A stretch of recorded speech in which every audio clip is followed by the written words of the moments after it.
Coming up on Wave TV, Aiden Scott tells us more about NASA's new discovery. And Brad Simpson tells us about a solar eclipse coming our way. Good morning, Somerville. I'm Joel Bryant. And I'm Hannah Simmons. Today is March 3rd, 2017, and Wave TV starts now.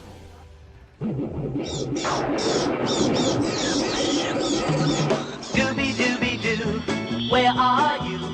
We got some work to do now. Scooby-Dooby-Doo, where are you? We need some help from you now. Come on, Scooby-Doo, I see you, pretending you got a sliver. You're not fooling me, 'cause I can see the way you shake and shiver. You know we got a mystery to solve, so Scooby-Doo, be ready for your act. Don't hold back, and Scooby-Doo, if you come through, you're gonna have yourself a Scooby snack. Scooby-Dooby-Doo, here are you, you're ready and you're willing. If we can count on you, Scooby-Doo, I know we'll catch that villain. Recently, NASA made a new discovery. Aiden Scott tells us more. Followed by Brad Simpson, who updates us more about a solar eclipse coming our way. New neighbors are always exciting, especially when they're in space. NASA found seven new planets. 3 of them could even hold life. It's an awesome discovery. It's some of the first Earth-size exoplanets that they've discovered. They found some that they call super Earths, which are slightly larger, but these guys are all right around very, very close in size to the Earth. And it's kind of crazy that we found 7 of them all in one spot, all in what we call the habitable zone, where we can have liquid water on the surface. It's kind of a stepping stone for finding other planets that are like that could possibly be habitable.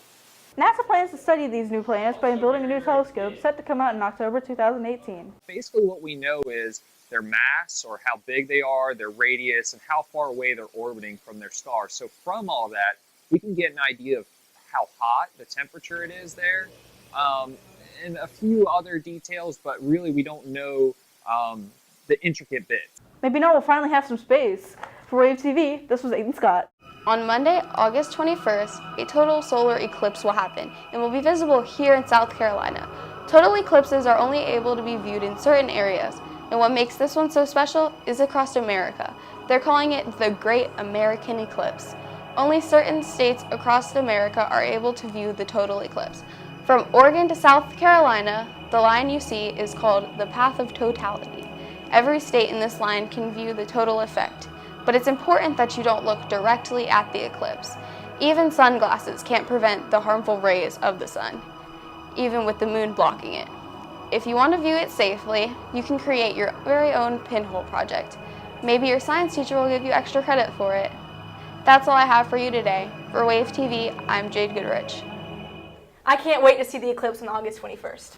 Now here's Jelani Moore with the lighter side of the phenomenon.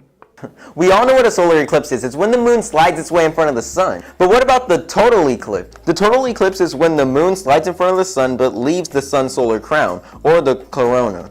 It looks pretty cool, and we only get a total eclipse every 18 years. Well, 18 years and 11 days to be exact. It's been a while, but our wait is finally coming to an end. This August 21st, we will have the 21st century first total eclipse. The moon is speeding about 1,398 miles per hour as it races across the sun.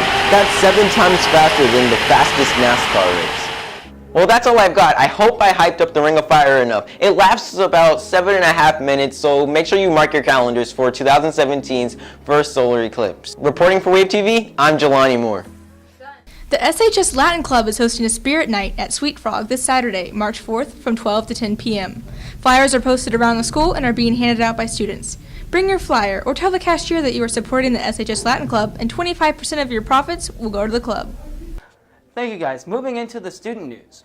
A date to mark on your calendar is March 24th, Somerville's first annual Day of Caring. Clubs, classes, and teams will find a service project in which to participate on that day.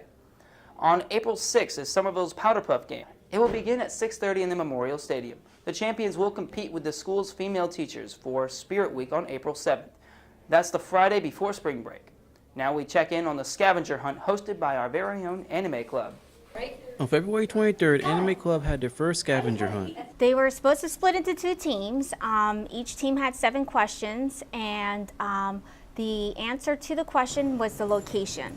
So it was about all the different anime shows, and then it would be a certain location they would go.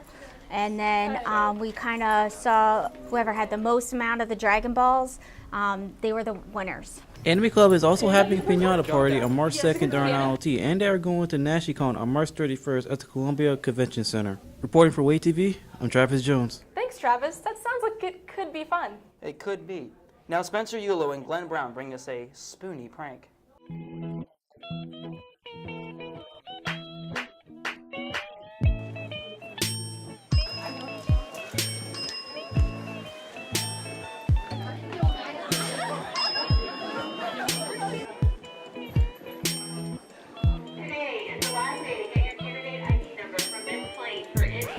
You can't do it. I can't do it.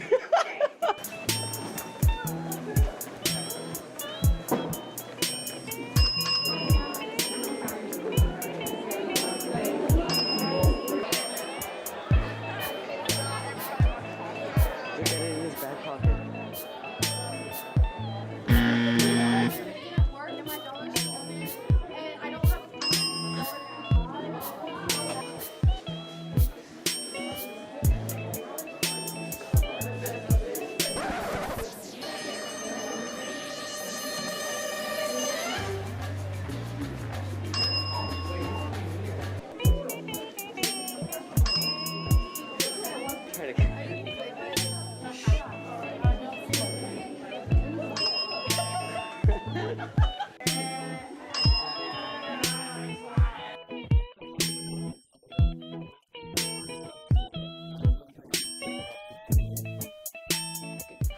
Thanks for spooning for us, Spencer and Glenn. Make sure you watch your pockets, Somerville. And that's all we have for today. Make sure to tag your photos with hashtag WaveTV to end up on the show.